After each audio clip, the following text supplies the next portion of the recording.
Iran की आवाम ने बाल नाम के एक बुत को जलाया है और फेक स्टेट के प्राइम मिनिस्टर नेतन्याहू ने कहा है कि ये जंग का ऐलान है। लेकिन असली सवाल ये है कि ये बाल कौन है और फेक स्टेट के प्राइम मिनिस्टर को उस पर इतना दर्द क्यों हो रहा है।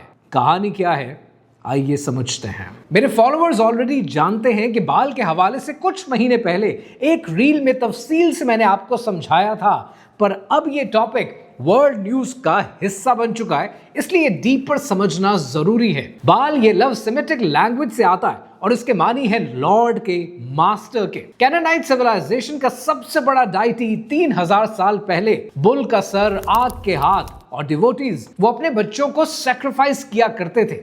ये कोई कहानी नहीं है, आर्कियोलॉजिकल एविडेंसेस मौजूद हैं। तालमुद में, बाइबल में, कुरान मजीद में एक ही मैसेज है कि बाल झूठ का खुदा है। कुरान मजीद में अल्लाह सुब्हानहू तआला ने इरशाद फरमाया कि क्या तुम बाल को पुकारते हो और सबसे बेहतरीन खालिक को छोड़ते हो। अब आते हैं असली रियलिटी पर। बाल वर्शिप सिर्फ हिस्ट्री नहीं है, ये आज भी चल रहा है openly. 2015 Grammy awards, Katy Perry की performance, bull imagery, chains, fire rituals. 2019 Super Bowl half time, Adam Levine shirtless आता है, टैटूज हैं कवरिंग ऑल हिज बॉडी और उसके अलावा ओकल्ट सिंबल्स ओपनली डिस्प्ले किए जाते हैं। 2023 सैम स्मिथ और किम पेट्रस का ग्रैमी परफॉर्मेंस और ओलंपिक्स 2026 आपके सामने है। Literally devil horns, chains and dancers in the cages. Industry experts इसे आर्टिस्टिक एक्सप्रेशन बोलते हैं,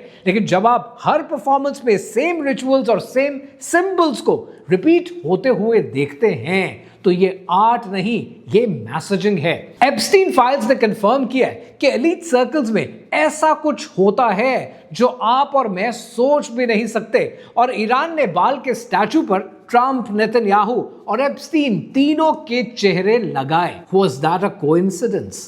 कितनी अजीब सी बात है ना कि जूडाइज्म का बाल के साथ दूर दूर तक कोई लेना देना नहीं है, लेकिन फिर भी ईरान पे बाल का स्टैचू जलाए जाने पर फेक स्टेट का प्राइम मिनिस्टर ऑफेंड हो जाता है। तो फिर सवाल बनता है कि क्या बाल सिर्फ एक मिट्टी का पुतला है, या ये सैतानिक वर्शिप का हिस्सा है, या फिर ये दज्जाली फितना है जिसे आहिस्ता आहिस्ता आपकी और हमारी जिंदगियों में इंट्रोड्यूस किया जा रहा है। दुनिया का पावर स्ट्रक्चर, रिलीजन, पॉलिटिक्स और एंटरटेनमेंट आपस में कनेक्टेड है और ये कनेक्शन वही देखता है जो आंख खोलकर देखना चाहता है। अपने दोस्तों और फैमिली के सर्कल्स में इन कॉन्वर्सेशंस को कामयाब बनाएं ताकि आप आने वाली नस्लों को इस दज्जाली फितने से बचा सकें।